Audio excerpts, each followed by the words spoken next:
అదే RTV app వార్తల్ని క్షణాల్లో చదివే అవకాశం ఉంటుంది. ఒక న్యూస్ పేపర్, ఒక టెలివిజన్ ఛానల్ మీ చేతుల్లో ఎప్పుడూ ఉంటాయి.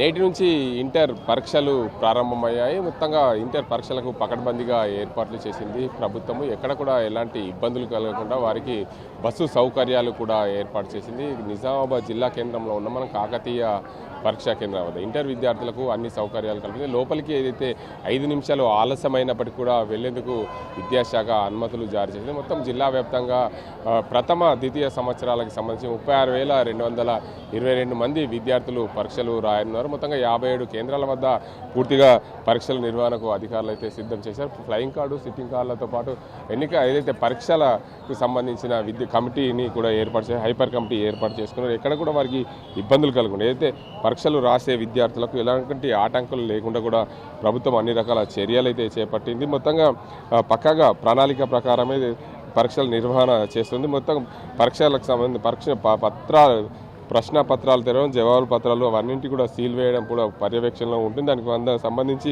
అయితే 3 జిల్లా వ్యాప్తంగా 3 ఫ్లయింగ్ స్క్వాడ్లు, సిట్టింగ్ స్క్వాడ్లను బృందాలుగా ఏర్పాటు చేసి హైపర్ కమిటీ అయితే నిర్వహణకు పకడ్బందీగా ఏర్పాటు చేసింది. క్యూఆర్ కోడ్ ఆధారంగా అయితే పరీక్షా సెంటర్లకు సంబంధించి పూర్తిగా ఎక్కడైనా ఉందా అనే కోణంలో కూడా లొకేషన్ తెలిసే విధంగా వారికి అన్ని కూడా ఏర్పాట్లు చేసింది. ఇక్కడ కూడా పరీక్షా కేంద్రాల వద్ద 144 సెక్షన్ అయితే విధించారు. బయట వ్యక్తులు ఎవరు కూడా ఆ ప్రాంతానికి రాకుండా ఉండే విధంగా అన్ని ఏర్పాట్లు అయితే చేసింది ప్రభుత్వం. జిల్లాలో చూసుకుంటే 57 కేంద్రాల వద్ద పరీక్షా కేంద్రాలు ఏర్పాటు చేసింది. మొదటి ద్వితీయ సంవత్సరాలకు సంబంధించి నేటి నుంచి మొదటి సంవత్సరము ఇంటర్ పరీక్షలు ప్రారంభమైన నేపథ్యంలో ఎక్కడ విద్యార్థులకు అసౌకర్యాలు కలగకుండా ఏది పరీక్షా కేంద్రాల వద్ద ఇంటర్కు సంబంధించిన పరీక్షా కేంద్రాల వద్ద ఇబ్బందులు కలగకుండా అన్ని ఏర్పాట్లు చేసేది. ఉదయం 8 గంటల వరకే పరీక్షా కేంద్రాలకు విద్యార్థులు చేరుకునే దిశగా ఆర్టీసీ అయితే సేవలు కూడా ఏర్పాటు చేసింది. గ్రామీణ పట్టణ ప్రాంతాల్లో పక్కాగా పరీక్షల నిర్వహణకు సంబంధించి జిల్లాకు సంబంధించిన యంత్రాంగం ఎప్పటికప్పుడు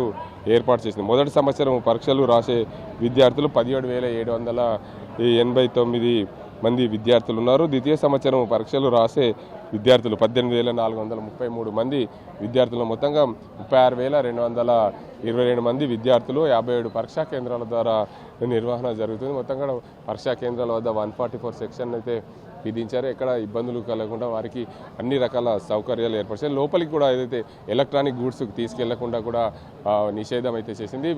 ఖచ్చితంగా ఉదయం 9 గంటల నుంచి 12 గంటల వరకు పరీక్షలు అయితే నిర్వహణ సాగేందుకు కూడా అధికారులన్నీ ఏర్పాటు చేసినారు. వారికి లోపలికి ఏదైతే ఎగ్జామ్స్కి సంబంధించి ఏదైతే పేపర్ ప్రశ్నపత్రము, దాని తర్వాత జవాబు పత్రం ముందుగా ట్యాగ్ చేసి సీల్ చేసిన తర్వాతనే పరీక్షలు రాసే దిశగా అధికారులు అన్ని అప్రమత్తం చేశారు.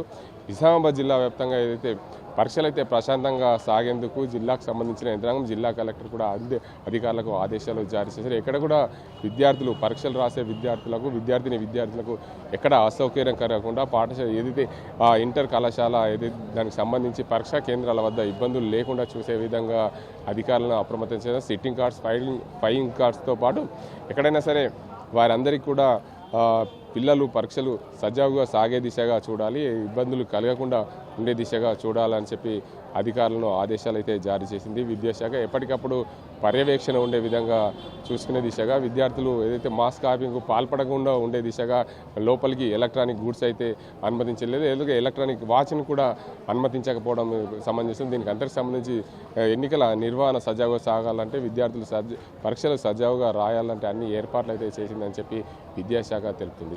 పరీక్షలు ఏదైతే ఇంటర్ మొదటి సంవత్సరం, ద్వితీయ సంవత్సరం పరీక్షలు రాసేందుకు 36,222 మంది 57 కేంద్రాల ద్వారా ఈ పరీక్షలు రాస్తున్న పరిస్థితి అయితే నెలకొంది. ఇది ఇక్కడ పరిస్థితి. కెమెరా సాజంతో గంగారెడ్డి, ఆర్టీవీ నిజామాబాద్. మరిన్ని వీడియోస్ కోసం ఛానల్ ని సబ్స్క్రైబ్ చేయండి. లేటెస్ట్ అప్డేట్స్ కోసం వాట్సాప్ ఛానల్ ని ఫాలో అవ్వండి. ఆ లింక్ డిస్క్రిప్షన్ లో ఉంది.